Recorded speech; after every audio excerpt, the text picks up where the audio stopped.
Assalamualaikum warahmatullahi wabarakatuh. Selamat berjumpa kembali Sobat Pratama dalam Q&A free webinar GCG and Risk Management PT Pratama Indomitra Konsultan. Bersama saya Nabila, konsultan GCG and Risk Management Pratama Indomitra. Sobat Pratama, dalam paparan webinar kelima pada tanggal 25 Juli 2023 mengenai penilaian GCG berdasarkan POJK 21.04/2015 sebagai penerapan pedoman tata kelola perusahaan terbuka, ada kesimpulan yang menarik di mana banyak pertanyaan yang mempertanyakan apakah penilaian tata kelola perusahaan bagi perusahaan terbuka itu diwajibkan? Berdasarkan surat edaran OJK nomor 21.04/2015 menyatakan bahwasannya perusahaan terbuka wajib melakukan asesmen GCG berdasarkan POJK. Adapun jika perusahaan tidak menerapkan, maka perusahaan wajib untuk menjelaskan apa alasannya. Di mana nantinya dari hasil penilaian tata kelola perusahaan secara terbuka harus dipublikasikan setiap tahunnya di dalam laporan tahunan perusahaan. Nah, selain mewajibkan perusahaan terbuka untuk melakukan penerapan tata kelola, POJK 21 juga memberikan wewenang kepada OJK untuk memberikan sanksi yang tegas bagi setiap pihak yang melakukan pelanggaran, yaitu diantaranya berupa sanksi administratif, yang terdiri dari yang pertama yaitu peringatan secara tertulis dan yang kedua adalah denda, di mana kewajiban untuk membayar sejumlah uang tertentu. Nah, selain mewajibkan perusahaan TBK untuk melakukan penerapan tata kelola, POJK 21 juga memberikan wewenang kepada OJK untuk menegakkan sanksi yang tegas bagi setiap pihak yang melakukan pelanggaran, yaitu diantaranya berupa sanksi administratif yang terdiri dari yang pertama peringatan secara tertulis dan yang kedua adalah denda, yaitu kewajiban untuk membayar sejumlah uang tertentu. Nah, untuk sanksi denda ini memiliki ketentuan lanjutan di mana sanksi denda dapat diberikan tanpa melalui proses peringatan secara tertulis terlebih dahulu. Selain dari sanksi administratif, masih terdapat sanksi lainnya. Untuk mengetahui lebih lanjut, Sobat Pratama dapat menyaksikan rekaman free webinar penilaian GCG berdasarkan POJK 21 di kanal YouTube Pratama. Melihat antusias peserta dalam mengajukan pertanyaan pada sesi free webinar kemarin, sehingga masih banyak pertanyaan yang belum sempat terjawab, tim kami telah merangkum pertanyaan yang akan langsung dikupas tuntas oleh praktisi GCG yang telah berkecimpung di dunia GCG lebih dari 10 tahun. Yang tak asing dan tak bukan yaitu Bapak Mariono Esa CGP. Sebelum kita sapa sang narasumber, kami informasikan bahwasannya pada tanggal 22 Agustus 2023 mendatang, PT Pratama Indomitra akan mengadakan hybrid training GCG yang berjudul Memahami Teori dan Praktek Asesmen GCG berdasarkan parameter Kementerian BUMN SK 16/S.MBU/2012. Dengan biaya investasi bagi peserta offline sebesar Rp1.500.000 dengan kuota peserta sebanyak 16 orang dan peserta online sebesar Rp1.000.000 dengan kuota peserta Zoom sebanyak 1.000 peserta. Apa sih benefit yang didapatkan jika mengikuti hybrid training assessment GCG berdasarkan SK 16 ini? Tentunya, selepas mengikuti training, peserta diharapkan mampu untuk melakukan penilaian penerapan GCG di perusahaan secara mandiri atau self-assessment. Nah, gimana? Sobat Pratama tertarik untuk mengikuti training assessment GCG ini? Tunggu apa lagi? Ambil kesempatanmu sekarang. Langsung saja hubungi kontak person di bawah ini. Sekarang saatnya kita sapa praktisi GCG yang sudah bergabung bersama saya di studio Pratama. Selamat pagi Pak Mariono. Selamat pagi. Sehat ya Pak? Alhamdulillah sehat. Alhamdulillah luar biasa Pak Mariono di tengah-tengah kesibukannya dalam melakukan penilaian GCG di perusahaan masih sempat untuk melakukan berbagi ilmu kepada kita semua. Semoga apa yang dilakukan menjadi amal jariah untuk kita semua ya Pak. Amin. Baik Pak, rujuk kepada free webinar yang kemarin, masih ada beberapa pertanyaan-pertanyaan yang belum sempat terjawab. Kira-kira Bapak sudah siap ya Pak untuk melanjutkan sesi Q&A free webinar kemarin Pak? Ya, siap. Baik, untuk pertanyaan pertama langsung saja ya Pak. Ada dari Pak Enrico Todo, pertanyaannya, untuk kebijakan POJK ini lebih ditekankan untuk jenis industri apa saja sih Pak? Silahkan tanggapi Pak. Iya, baik Mbak Nabila dan Pak Todo tadi yang memberikan pertanyaan terkait dengan pelaksanaan asesmen GCG dan penerapan GCG. Nah, kalau kita lihat dari webinar kemarin adalah kita coba melihat GCG untuk khusus perusahaan terbuka atau TBK.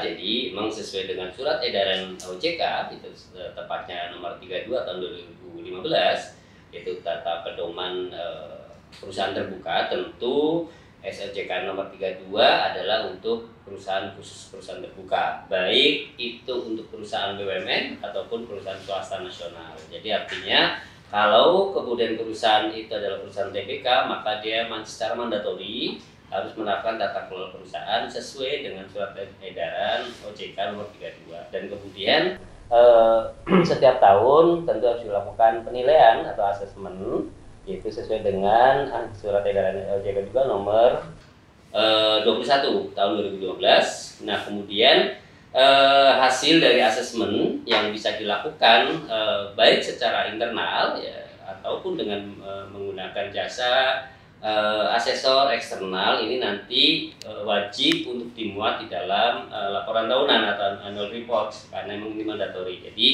untuk bagi perusahaan-perusahaan TDK baik tadi ya swasta ataupun BUMN, maka ini sifatnya adalah sesuatu yang wajib dan mandatori dan harus dilaporkan dalam surat laporan tahunannya. Saya kira itu buat Pak Todo dan mungkin mudah-mudahan buat yang lain ya para praktisi di perusahaan-perusahaan yang TPK tentu yang belum melakukan tentu harus segera kemudian membenahi untuk melakukan penerapan GCG sesuai dengan SOJK 32 dan kemudian dilakukan dengan dikuatkan dengan surat edaran OJK nomor 21. Demikian Mbak Nabila. Baik, cukup jelas sekali ya Pak untuk jawabannya. Kita lanjut ke pertanyaan yang kedua dari Ibu Anggraini Puspitasari. Pertanyaannya, bagaimana sih Pak alur yang benar dalam mengimplementasikan atau menerapkan GCG yang benar di sebuah perusahaan itu? Oke, baik. Ibu siapa tadi? Dari Ibu Anggraini. Ibu Anggraini dan juga buat Bapak Ibu yang lain ya, yang tentu teman-teman yang sebagai yang selama ini mungkin berkiprah di perusahaan, baik itu di BUMN, di anak perusahaan BUMN atau perusahaan swasta, yang kemudian harapannya tentu bagaimana perusahaan dikelola secara baik, perusahaan dikelola secara amanah, dan kemudian sekarang dikenal dengan namanya GCG atau Good Corporate Governance. Tentu kita ingin bahwa perusahaan di mana kita selama ini berdedikasi, harapannya adalah perusahaan ini dikelola secara baik, secara amanah. Nah, kemudian dilakukan dengan GCG. Nah, bagaimana memulainya? Tentu kita harus melakukan pemetaan GCG. Nah, untuk pemetaan ini bisa Bapak Ibu lakukan secara mandiri di perusahaan-perusahaan. Tentu kita bisa lihat aturan-aturan. Kalau perusahaan ibu adalah perusahaan BUMN, tentu berdasarkan nanti ada ketentuan dengan BUMN, Kementerian BUMN terkait dengan pelaksanaan GCG. Kemudian kalau BUMN dan itu TPK, tentu juga harus melakukan ada pedoman dari OJK.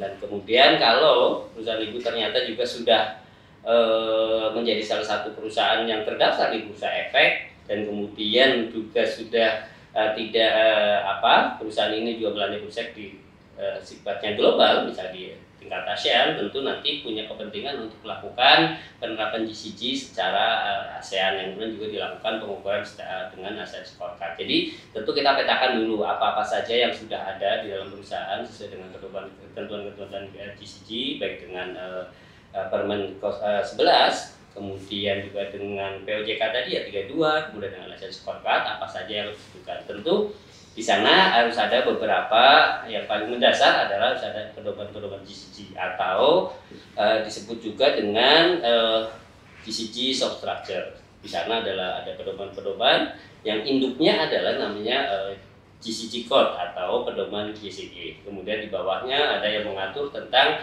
hubungan antara direksi dan komisaris atau BOD BOC. Maka nanti juga harus dibuatkan yang namanya adalah code manual. Kemudian turunannya lagi ada kode etik atau code of conduct. Kemudian juga dibuat juga tentang WBS, ya, tentu juga tentang unit gratifikasi. Jadi nanti semua itu saya dalam bentuk pedoman-pedoman, dan payung besarnya itu adalah GCG Code. Nah, GCG Code sendiri atau pedoman GCG ini sebenarnya kan kumpulan dari beberapa peraturan baik internal perusahaan ataupun undang-undang yang berlaku yang terkait dengan perusahaan ibu atau bapak di mana akan mengembangkan GCG. Tentu karakter perusahaan, bisnis atau core bisnis dari perusahaan itu tentu akan mempengaruhi seperti apa pedoman GCG-nya. Jadi tentu pedoman GCG pun kemudian harus disesuaikan juga dengan kondisi perusahaan. Jadi kita jangan melihat misalnya pedoman GCG yang di perusahaan lainnya sangat bagus ya, apalagi perusahaan-perusahaan yang sudah mungkin lama menerapkan GCG, kemudian kita nggak bisa begitu saja meniru gitu ya, atau mungkin bahasa sekarang copy paste, kemudian kita tiru, tentu kita tidak bisa melakukan karena mungkin kesiapan kita baik secara soft structure, kemudian kan didukung oleh infrastruktur seperti apa belum siap. Jadi tentu kita mulai dari awal adalah menyusun yang paling sekurang-kurangnya ada pedoman GCG, kemudian buat backbone, kemudian ada namanya COC, kemudian dibuat pedoman gratifikasi, kemudian kelima adalah pedoman pelaporan. Ini minimal 5 yang harus dipenuhi dulu. Nah setelah itu kemudian kita lengkapi dengan soft structure-nya. Apa infrastrukturnya? Tadi soft structure ya, kemudian infrastrukturnya yaitu unit-unit atau struktur-struktur yang kemudian bisa menjalankan GCG, karena pedoman-pedoman yang sudah dibuat, kebijakan, SOP yang dibuat tentu ke bagaimana implementasinya. Nah ini adalah setelah implementasi inilah kemudian rangkaian daripada penerapan GCG. Jadi dimulai dari penyusunan pedoman, kemudian implementasinya seperti apa, dan siapa yang kemudian mengimplementasikan dan bertanggung jawab atas pelaksanaan implementasi GCG di perusahaan. Tentu dalam hal ini secara best practice dilakukan adalah melalui corporate secretary yang langsung dibawa oleh direktur utama. Jadi strukturnya direktur utama, kemudian corporate, kemudian ke bawah adalah unit GCG. Di perusahaan-perusahaan yang besar tentu sudah punya personil khusus yang mendedikasikan untuk penerapan GCG melalui unit GCG. Tapi sekurang-kurangnya nanti ada penanggung jawabnya ada di corporate secretary atau sekretaris perusahaan. Nah, kemudian kalau sudah punya soft structure, infrastructure, kita coba mulai 1 tahun. 1 tahun kita lakukan namanya mapping atau assessment ya, penilaian. Bisa dilakukan sendiri atau didampingi oleh konsultan, atau bahkan bisa juga secara ekstra langsung diserahkan kepada konsultan independen. Nah, assessment inilah kemudian akan memunculkan 2 hal, akan memberikan 2 hal. Pertama adalah akan keluar skor atas pelaksanaan GCG. Nah, skor ini kemudian angkanya itu adalah dari mulai 0 sampai ke 100. Nah, nanti tentu ada klasifikasi dari mulai sangat terbaik sampai yang paling rendah kurang baik. Nah, dari skor ini nanti akan muncul rekomendasi tentunya. Kalau dari assessment ini belum dapat 100, nilainya full 100, tentu katakanlah 70, 80 atau di bawah 100, maka tentu ada hal-hal yang direkomendasikan atau masih ada gap antara best practice GCG yang sesuai dengan Permen BUMN 11 dengan pelaksanaan di perusahaan. Nah, rekomendasi ini nanti diberikan baik kalau internal ataupun oleh eksternal. Rekomendasi inilah antara gap antara best practice GCG dan kemudian penerapan yang sudah dijalankan oleh perusahaan di mana Bapak Ibu bekerja. Nah, rekomendasi ini adalah menjadi bahan untuk kemudian di tahun berikutnya untuk kemudian tindak lanjut atas hal-hal yang direkomendasikan. Katakanlah misalnya ada satu rekomendasi bahwa pedoman GCG atau yang kalau pedoman GCG tentu sudah ada ya. Misalnya dalam pedoman GCG ini masih ada hal-hal yang belum diatur. Misalnya belum ada pengaturan tentang bagaimana tata tertib rapat atau bagaimana menyusun risalah rapat. Misalnya seperti itu. Karena memang hal-hal yang paling kecil termasuk tata tertib rapat pun harus ada pengaturannya. Nah, misalnya itu belum ada, tentu nanti kita rekomendasinya tindak lanjut dari internal di perusahaan. Insan perusahaan adalah bagaimana kemudian membuat satu kebijakan atau membuat satu aturan, misalnya tata tertib rapat. Nah, artinya ketika sudah dibuat, tentu diharapkan adalah di tahun berikutnya ketika ada asesmen lagi bahwa rekomendasi itu sudah ditindaklanjuti. Jadi mungkin ya dari sekian banyak rekomendasi, karena memang di dalam GCG ini kalau lihat asesmen yaitu sesuai dengan SK 16 itu ada 5 aspek atau 6 aspek yang akan dinilai. Nah, tentu nanti rekomendasi ini adalah masing-masing aspek. Nah, nanti terkait dengan aspek apa saja tentu kita ada mungkin babnya nanti di dalam asesmen ya lebih detail, tapi ini kan bicara masih konteks bagaimana melakukan GCG. Nah, kemudian dimulai dari tadi dari sana ada rekomendasi, kita tidak lanjuti, kita asesmen. Tentu harapannya adalah bahwa hasil skor GCG di tahun ini atau di tahun akan datang adalah tentu harus lebih baik daripada tahun yang lalu ya. Artinya karena sudah ada rekomendasi yang tidak lanjuti. Artinya misalnya ada 10 rekomendasi, Bapak Ibu udah sanggup menindaklanjuti rekomendasi banyak 5 atau 50%, tentu ada kenaikan signifikan dari skor GCG. Nah, jangan sampai kemudian juga malah kebaliknya, malah turun. Nah, ini saya kira itu gambaran umum bagaimana menerapkan GCG secara baik. Prosesnya seperti itu secara umumnya. Saya kira itu mungkin bisa menjawab ya buat yang bertanya tadi. Terima kasih. Baik, terima kasih Pak Mariono. Kalau boleh saya simpulkan dari jawaban Bapak tadi, jadi alur untuk melakukan penerapan GCG yang benar itu, yang pertama adalah memetakan dulu ya Pak ya, sesuai kebutuhan perusahaan, apakah si perusahaan yang membutuhkan SK16 atau POJK atau justru ASEAN Scorecard. Kemudian selanjutnya masuk ke substructure, kelengkapan apakah sudah ada substructure-nya, kalau memang belum harus segera dilengkapi. Dan yang ketiga masuk kepada infrastrukturnya, yaitu orang-orang yang akan mengelola penerapan GCG tersebut. Dan yang terakhir diharapkan dalam 1 tahun itu dilakukan mapping ya atau asesmen GCG untuk mengetahui hal-hal apa saja sih yang sudah dilaksanakan dan atau kekurangannya sehingga dapat direkomendasikan sehingga tahun depannya dapat dipenuhi dan juga diperbaiki sehingga nilai GCG pun akan meningkat setiap tahunnya, begitu ya Pak Mar? Ya, persis. Jadi secara sederhana bisa kita lukiskan atau kita sampaikan bahwa proses penerapan GCG kurang lebih demikian. Baik Pak, kita lanjut ke pertanyaan yang ketiga, ada dari Bapak Aditya Limansyah. Pertanyaannya, belum lama ini kan pemerintah itu mengeluarkan 4 pilar governansi ya Pak. Nah, dengan adanya 4 pilar tersebut, apakah panduan tarif ini masih berlaku atau sudah digantikan dengan guideline tersebut Pak? Ya, baik.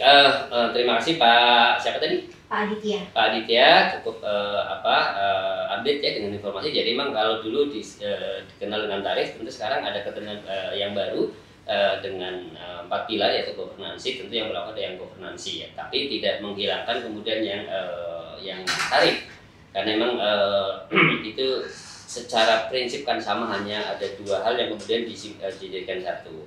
Tentu kita akan selalu update ya, karena memang kalau kita lihat baik SK16 itu kan dikeluarkan dari mulai tahun 2011, terus kemudian pedoman terkait dengan mandatur untuk melakukan tata kelola perusahaan di perusahaan BUMN khususnya juga sudah dikeluarkan dari sejak tahun 2010 ya. Nah, tentu banyak hal yang tentu harus kita update ya sesuai dengan relevan, karena banyak hal yang sudah nggak relate ya dengan kondisi kini, apalagi dengan perubahan bisnis yang begitu cepat, dinamika bisnis yang begitu cepat, tentu harus ada perubahan. Dan kita kami gitu ya sangat juga gembira ya dengan adanya kemudian penyelesaian yang tadi tarif menjadi 4 pilar governansi, dan itu memang sesuai dengan yang direkomendasikan oleh KNKG juga, untuk mudah-mudahan nanti segera akan dikeluarkan ketentuannya ya, khususnya misalnya BUMN tentu wewenangnya di Kementerian BUMN yang akan kemudian mengeluarkan terkait dengan prinsip-prinsip GCG terbaru yang sebagaimana dikomunikasikan KNKG tadi, yang 4 prinsip ya, dan mudah-mudahan juga nanti kemudian diiringi juga dengan pembaruan terkait dengan parameter di dalam SK16. Tentu karena memang banyak hal yang kami ketika melakukan asesmen itu banyak hal-hal yang sudah nggak relate dengan kondisi sekarang. Tentu ini menjadi satu perhatian. Saya kira demikian Pak ya atas pertanyaan. Terima kasih. Baik, terima kasih Pak Mariono. Pertanyaan selanjutnya ada dari Ibu Fatma Hairani. Pertanyaannya, apa yang menjadi parameter dalam penerapan GCG yang sesuai dengan POJK Pak? Silakan Pak Mar. Ya, kalau yang untuk POJK itu ada beberapa hal ya. Pertama tadi yang kemarin sebagai salah satu topik webinar yang kita sampaikan ya, adalah khusus untuk perusahaan terbuka. Perusahaan DPK dikeluarkan juga POJK. Kemudian perusahaan-perusahaan yang bergerak di bidang keuangan, sektor keuangan dalam ini baik perbankan dan non perbankan juga ada ketentuan tentang POJK. Jadi memang ada beberapa perusahaan. Kemudian ada lagi juga perasuransian juga ada POJK. Nah, ini ada beberapa ketentuan-ketentuan yang ada dikeluarkan oleh POJK terkait dengan pedoman pelaksanaan tata kelola perusahaan. Jadi tentu ada beberapa ketentuan, dan mudah-mudahan pada kesempatan berikutnya dalam webinar nanti kita bisa arrange ya, kita create bagaimana beberapa peraturan-peraturan POJK, terus perusahaan-perusahaan apa yang kemudian diwajibkan oleh peraturan tersebut. Coba kita bisa menjadi satu bahan bahasan kita bersama, menjadi topik yang menarik tentu ya di webinar berikutnya. Baik. Demikian. Terima kasih Pak Mariono. Selanjutnya pertanyaan kelima dari Ibu Fatiningsi. Pertanyaannya, bagaimana Pak bagaimana sebuah perusahaan itu harus menerapkan tata kelola perusahaan untuk menuju perusahaan TBK? Ya, tentu ada ketentuan bagaimana yang dikeluarkan oleh perusahaan emiten ya, tentu punya ketentuan-ketentuan yang lebih khusus bagaimana sebuah perusahaan layak kemudian menjadi sebuah perusahaan TBK ya, perusahaan TBK. Jadi tentu bukan di ruang ini saya kira ya untuk lebih, karena memang tentu banyak hal yang harus kita kupas dan tentu dengan waktu yang tersedia tidak akan mencukupi ya untuk membahas terkait dengan itu, karena memang banyak hal di sana. Ada tentu ada penanaman modal, ada ketentuan tentang emiten, dan banyak hal ya. Nanti tentu itu menjadi satu fokus terhadap perusahaan-perusahaan yang kemudian akan melantai di bursa efek ya. Banyak hal yang harus ada kebutuhan POJK, keputusan emiten tentunya ya, kelayakan yang akan memberikan penilaian terhadap satu perusahaan apakah sudah layak untuk kemudian perusahaan itu melakukan IPO ya. Saya kira itu mungkin ya dijawab. Baik, terima kasih Pak Mariono. Selanjutnya pertanyaan ke-6 ada dari Bapak Ahmad Hoiri. Pertanyaannya, bagaimana integrasi POJK dengan Permen BUMN terbaru tentang tata kelola, Pak? Baik ya.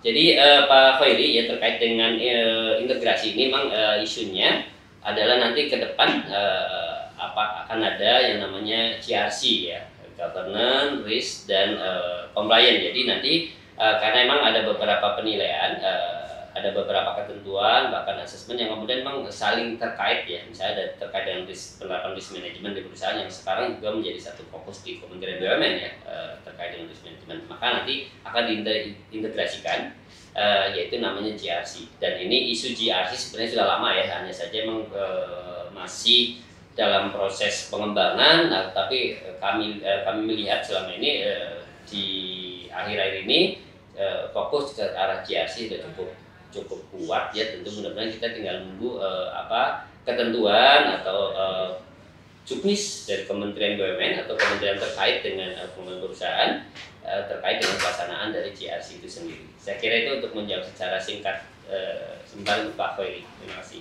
Baik Pak Mariono, terima kasih. Selanjutnya pertanyaan ke-7 ada dari Bapak Doli Afredi Jujung Tobing. Pertanyaannya, di dalam POJK 21 ini Pak, pada pasal 5B dijelaskan mengenai denda dengan sejumlah uang tertentu. Nah, apakah untuk nilai denda ini bisa diketahui, apakah ada parameternya untuk diketahui Pak? Oke, ya baik. Terima kasih. Jadi terkait dengan ketentuan POJK, yaitu khususnya TBK, memang kemudian ketika dilaksanakan dan tidak dilaksanakan, comply dan tidak comply, itu ya. Karena memang ada ketentuan hanya dua hal sebenarnya kan ya. Comply atau kemudian memberikan penjelasan explain. Jadi kalau ketika kemudian belum comply, perusahaan bisa menjelaskan kenapa. Nah, ketika kemudian tidak memberikan penjelasan kenapa tidak comply dengan ketentuan POJK ini, tentu akan ada sanksi. Nah, sanksinya ada dua hal, yaitu sanksi administratif dan sanksi denda. Nah, sanksi administratif tentunya melalui surat ya, diberitahu dulu, kemudian ada denda juga. Nah, denda ini memang tidak ada ketentuan harus berapa secara nominal, tidak ada di dalam ketentuan tersebut juga di pasal 5, dan penjelasannya juga tidak menyatakan harus nominalnya berapa. Ya tentu nanti yang menilai tentu pihak POJK ya, karena masing-masing denda ini masing-masing perusahaan juga tidak seragam, masing-masing berbeda sejauh tinggal tingkat pelanggarannya itu sejauh apa, tingkat kesalahan yang dilakukan oleh perusahaan atau tingkat ketidaktaatan perusahaan terhadap kebutuhan POJK ini tentu yang akan menjadi penilaian dari pihak POJK kemudian untuk menjatuhkan sanksi berupa denda dalam bentuk tentu uang ya yang harus disetorkan atau kepada kas negara ya, dan tentu ini POJK yang bukan tadi ya. Jadi intinya kesimpulannya dari kami adalah bahwa tidak ada ketentuan nominal berapa. Demikian mungkin benar bisa menjawab. Baik, tidak ada ya Pak, jadi untuk ketentuan nilai berapanya ya, semua tergantung baik lagi ke case-nya masing-masing ya. Bahkan kalau kita melihat misalnya dalam ketentuan hukum model sekarang, saya hukum pidana itu ada ketentuan dan minimal hukuman sekian dan maksimal sekian, itu pun nggak ditentukan. Ya harusnya logikanya memang harusnya ditentukan minimal misalnya denda sekian puluh juta atau sekian ratus juta dan maksimal sekian, ini enggak. Di dalam penjelasannya pun nggak ada ketentuan berapa rupiahnya. Demikian. Terima kasih Pak Mar. Pertanyaan selanjutnya cukup menantang nih Pak ya, dari Ibu Reninta Melati Putri. Apakah dapat dibuatkan pelatihan lebih intensif Pak dengan harga terjangkau? Silahkan Pak Mariono. Oke, ya tadi sebagaimana di awal ya sampaikan oleh Mbak Nabila, kami tentu sangat terpanggil untuk memberikan melakukan pelatihan-pelatihan baik itu bentuk free webinar atau bentuk berbayar gitu kan. Free webinar tentu kita bisa lakukan, kami saat ini sebulan sekali ya melakukan free webinar tentang tema-tema yang tentu akan kita sesuaikan dengan kebutuhan dan permintaan ya dari pertanyaan dari free webinar bulan yang lalu, apa saja isu yang diangkat dan itu kita angkat sebagai untuk tema free webinar. Nah ini kemudian juga kita ada seminar atau training yang sifatnya sangat berbayar ya. Nah terkait dengan tadi usulan tentu kami sangat terbuka ya. Terima kasih atas masukan usulan terkait dengan investasi ya yang lebih investasi apa istilah dari Ibu itu? Pelatihan lebih intensif Pak dengan harga yang terjangkau. Dengan harga yang terjangkau atau dengan harga yang kompetitif tentu ya kami akan coba membuatkan mudah-mudahan dan yang tadi ditawarkan mudah-mudahan termasuk dari harga yang kompetitif saya kira itu. Betul, baik Pak Marino, terima kasih. Selanjutnya Pak, pertanyaan ke-9 ada dari Pak Wisnu Adinugroho.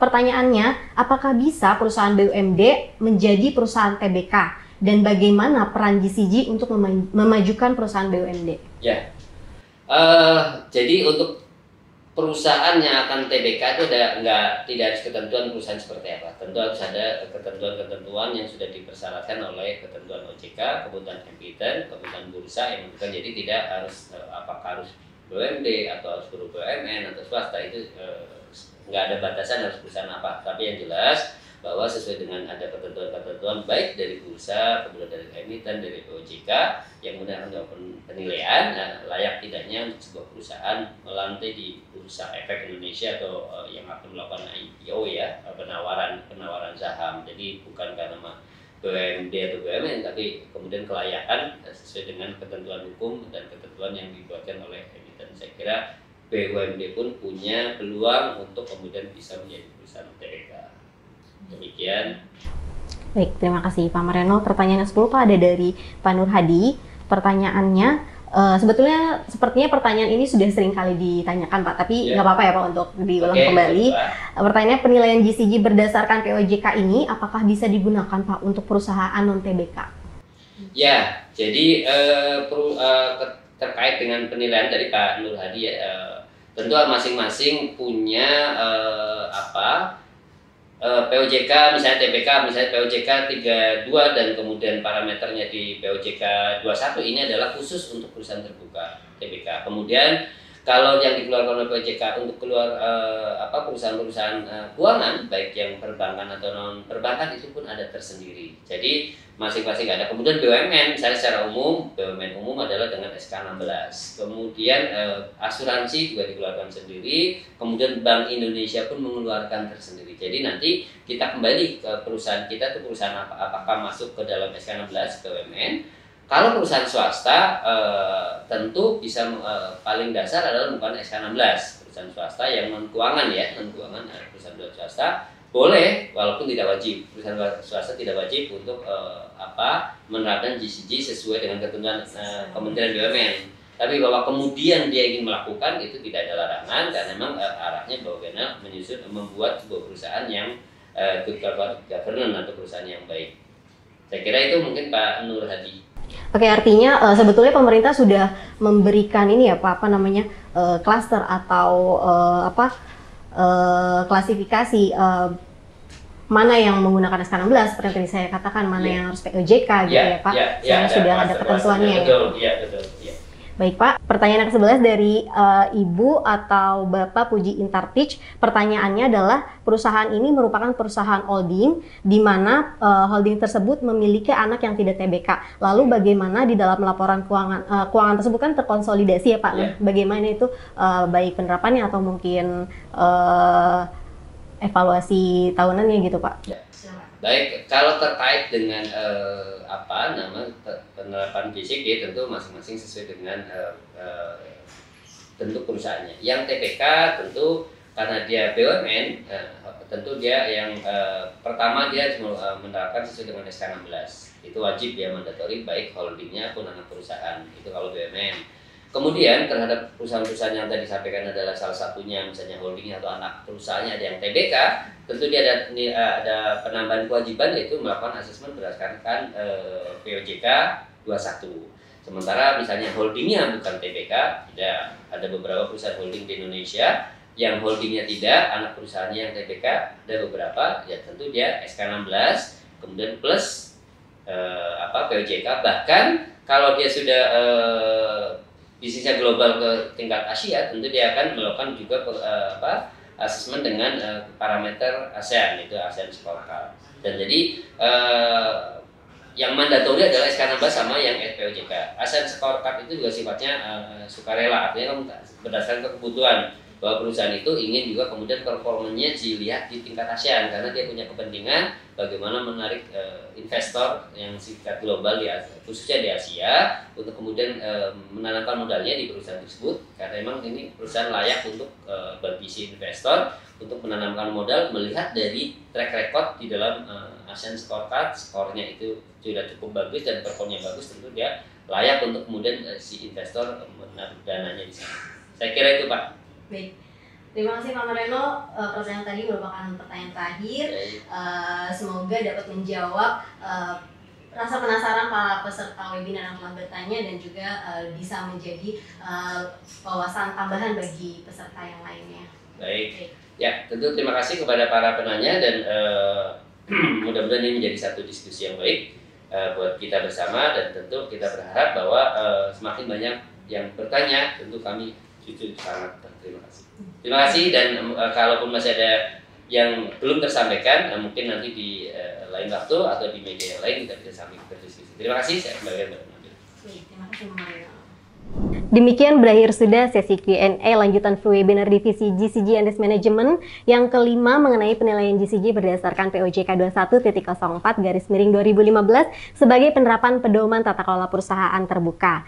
Kembali kami informasikan bahwasannya pada tanggal 22 Agustus 2023 mendatang, Pertama Indo Mitra akan mengadakan hybrid training GCG yang berjudul memahami teori dan praktek asesmen GCG berdasarkan parameter Kementerian BUMN SK 16/S.MBU/2012 dengan biaya investasi bagi peserta offline sebesar Rp1.500.000 dengan kuota peserta sebanyak 16 orang dan peserta offline sebesar Rp1.000.000 dengan kuota peserta Zoom sebanyak 1.000 peserta. Sampai jumpa pada 22 Agustus 2023 pada sesi hybrid training GCG. Wassalamualaikum warahmatullahi wabarakatuh.